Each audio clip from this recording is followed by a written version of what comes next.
પંચન દેવતાતાને silver diamond વાઘાનો દિવ્ય શણગાર કરવામાં આવ્યો। 100 કિલો સુખડી અને 100 કિલો બુંદીના લાડુનો અન્નકૂટ ધરાવાયો।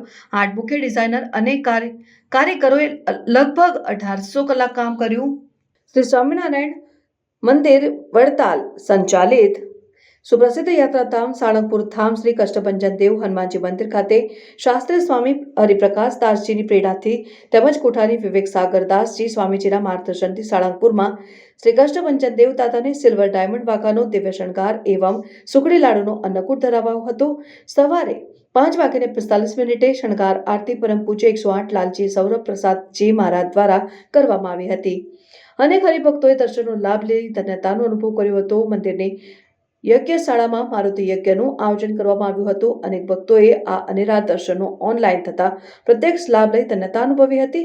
શ્રી હરિકૃષ્ણ મહિલા મંડળ દ્વારા શ્રી હરિ મંદિરમાં શ્રી વાલ્મીકી રચિત શ્રી રામાયણનું તારીખ 2 થી 8 માર્ચ 2025નું આયોજન કરવામાં આવ્યું છે, જેમાં શ્રી મહંત પુરાણી શ્રી વિષ્ણુ પ્રકાશ સ્વામી અથાણાવાળાએ શ્રી રામાયણ કથાનું રસપાન કરાવ્યું હતું। હરિભક્તોને શ્રી રામાયણ કથા શ્રવણનો લાભ લઈ ધન્યતા અનુભવી હતી। ને આજે શ્રી કષ્ટભંજન દેવ હનુમાનજીના વિશેષ વાઘા અને ધરાવેલા અન્નકૂટ વિશે પૂજારી સ્વામીએ જણાવ્યું કે આજે હનુમાનજીને 15 કિલો ચાંદીના ડાયમંડ જડિત વાઘા પહેરાયા છે અને આ સાથે દાદાને 100 કિલો સુખડી અને 100 કિલો બુંદીના લાડુનો અન્નકૂટ ધરાવાયો છે। તો શ્રી કષ્ટભંજન દેવને ચાંદીના 1,08,000 પ્લસ હીરા જડિત વાઘા પહેરાવવામાં આવ્યા હતા।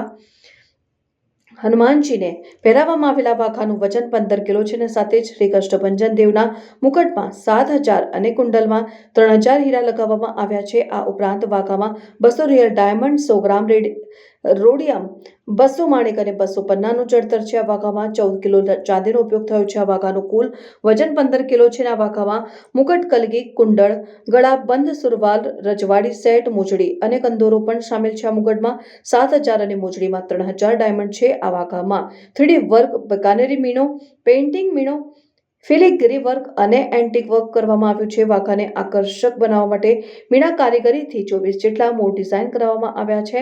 આ વાઘા બનાવવા માટે 8 મુખ્ય ડિઝાઇનર અને કારીગરોએ લગભગ 1800 કલાક કામ કર્યું છે।